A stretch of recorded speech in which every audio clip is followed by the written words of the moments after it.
Salut tout le monde, j'aimerais vous parler aujourd'hui d'un sujet très grave, d'actualité, et pourtant ça ne fait pas l'actualité dans les médias, ou très peu.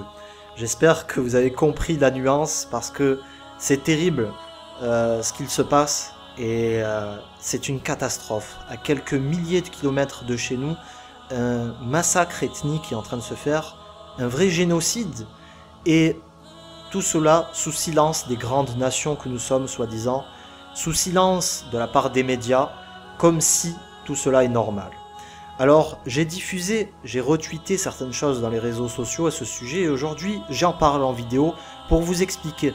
Parce que il faut qu'on dénonce la chose, et justement, c'est parce qu'on commence à dénoncer le phénomène que les médias sont obligés d'un petit peu en parler. Voilà, ça commence, il y a des articles qui apparaissent par-ci, par-là, et il faut continuer pour que les nations se bougent un moment, pour intervenir dans ce phénomène qui n'est pas du tout normal. Lorsqu'on parle de massacre d'êtres humains, ce n'est jamais normal, et là vraiment cette situation est très particulière. Parce qu'en fait, c'est cette population, les Rohingyas, qui vit en Birmanie, n'a d'autre choix que de fuir ou de mourir. C'est tout. On leur propose deux possibilités. Rester, et vous allez être massacrés, ou fuyez, et même là, c'est sous couvert que les autres nations leur accordent l'entrée sous leur sol. Donc c'est vraiment terrible. Imaginez-vous dans cette situation des gens qui vous agressent, vous essayez de fuir et vous ne pouvez même pas. Ces derniers jours, il y a eu plus de 160 000 personnes qui ont fui vers le Bangladesh. Parfois, l'entrée vers le Bangladesh ou d'autres pays n'aurait même pas autorisé. Et parfois, les Rohingyas fuient carrément par la mer. C'est le désespoir humain. Pourtant, ces gens-là, je tiens à le rappeler, et il faudrait le rappeler à la Birmanie, ces gens-là sont des êtres humains. Et nous tous, peu importe nos origines, notre couleur, notre religion, nous sommes terriens, nous sommes sur terre. Et ça, c'est un mot qu'on n'emploie pas assez, terrien, mais pourtant c'est ce que nous sommes des gens de la terre. Et juste en employant ce mot, ça nous réunit, parce que très souvent, nos différences nous éloignent, et ces différences-là, certains en profitent pour atteindre autrui.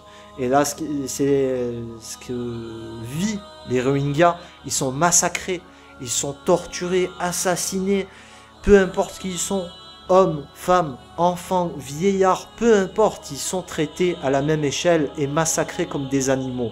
Certains sont enfermés dans des camps, comme des animaux que vous verrez aux zoos, enfermés, on ne leur reconnaît pas leurs droits, on leur vole leurs terres et on nie leur existence. C'est ça qui est particulier dans cette situation, c'est que la Birmanie, nation très reculée de notre époque, qui est encore des siècles derrière au niveau de la réflexion, considère ces gens-là comme une population illégale, des immigrés illégaux, qui ne peuvent pas prouver leur existence. Donc la Birmanie ne les qualifie pas de Rohingyas, c'est un mot interdit là-bas, donc vous comprenez de quel pays on parle, c'est-à-dire que la propagande là-bas fait rage, les discours violents et haineux font rage, et il y a carrément l'interdiction de s'exprimer. Donc les médias ne sont pas autorisés là-bas à dire Rohingyas, on les appelle Bengalis, soi-disant des immigrés du Bangladesh. Et la Birmanie fonctionne d'une certaine façon, c'est-à-dire que si une ethnie ne peut pas prouver son existence avant le conflit anglo-birman des années 1800, ben cette ethnie n'est pas reconnue et sa présence sous le sol birman est illégale. Alors que justement, les Rohingyas réclament leur existence avant cette date-là, leur présence avant cette date-là. Mais même ce principe de date est complètement absurde.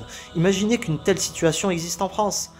Ah, vous n'êtes pas présent depuis telle époque, ben vous n'avez rien à faire ici, on va vous massacrer. Imaginez ce scénario effroyable, ce cauchemar. Eh ben ça c'est une réalité pour ces gens-là qui vivent à quelques milliers de kilomètres de chez nous. C'est une atrocité sans nom. Et le pire, c'est que la chef du gouvernement birman, Aung San Suu Kyi, prix Nobel de la paix, rendez-vous compte, récemment prix Nobel de la paix, ben elle ne s'est pas exprimée sur le phénomène, alors qu'elle est prix Nobel de la paix, soi-disant, jusqu'à récemment, et attention à ce qu'elle nous a dit que tout ceci est un iceberg de désinformation. Voilà. Donc pour madame, c'est un mensonge, toutes les photos, toutes les vidéos qu'on voit sur internet, tout ça c'est du fake, c'est du montage, c'est du cinéma. C'est du cinéma façon Hollywood, et tout ça c'est du fake. C'est vraiment pitoyable, et j'ai envie de vous dire une chose, de quelle paix on parle aujourd'hui? De quelle paix on parle lorsqu'il s'agit de ce genre de personnes? Vraiment. Et d'ailleurs, il y a des pétitions pour retirer le prix Nobel de la paix à cette femme-là, et je trouve que c'est justifié. Mais enfin bref, ça c'est un autre sujet. Vous comprenez un petit peu plus les choses, vous comprenez de quel état on parle, et vraiment, c'est catastrophique. Cette population est minoritaire. Il faut savoir que la Birmanie est peuplée de 80% de bouddhistes. Et cette population est musulmane. Et d'ailleurs, on ne parle pas de terrorisme là. Leurs villages sont brûlés, détruits, ils sont assassinés. Alors, c'est normal pour les médias.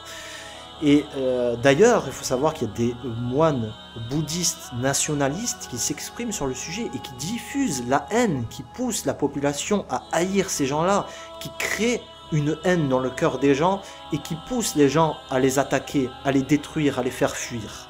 Donc c'est vraiment pitoyable, vraiment, c'est incroyable, franchement on manque de mots pour qualifier cette situation. Et nous, ce qu'on peut faire par contre, c'est dénoncer.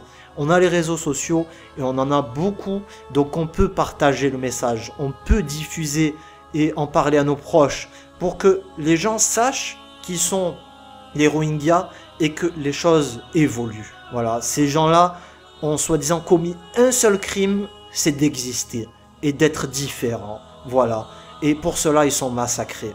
Voilà où nous sommes en 2017. Donc je vous remercie d'avoir écouté cette vidéo. Maintenant à vous de jouer. À vous de faire votre geste d'être humain, de citoyen, de terrien surtout, et priez pour ces gens-là, parce que pour l'instant personne n'agit pour eux, que très peu d'associations, très peu de journalistes sont présents sur place pour dire la vérité des choses, et il faut prier pour que ça évolue. Et d'ailleurs faites gaffe parce qu'il y a une campagne de désinformation sur internet. Il y a des Birmans qui agissent et qui sont là pour dire que tout ceci est mensonge, que tout cela est exagération, et pour dire que les Rohingyas font des massacres et qu'ils tuent des Birmans. Alors peut-être qu'il y a des choses qui sont commises dans les deux camps, mais de là à dire que c'est quelque chose d'égal et que les Rohingyas sont en train de mener une guerre contre la Birmanie, c'est vraiment une blague. Ces gens-là sont enfermés dans des camps, ils n'ont pas de quoi se nourrir, ils sont traités comme des animaux, ils n'ont pas accès aux soins, ils meurent parce qu'ils n'ont pas accès justement aux soins et aux hôpitaux, ça leur est interdit. Voilà, et j'oublie tout un tas de détails à vous raconter qui sont vraiment inhumains. Je vous remercie pour ces quelques minutes d'attention et je vous dis à très vite sur notre chaîne pour un nouveau contenu.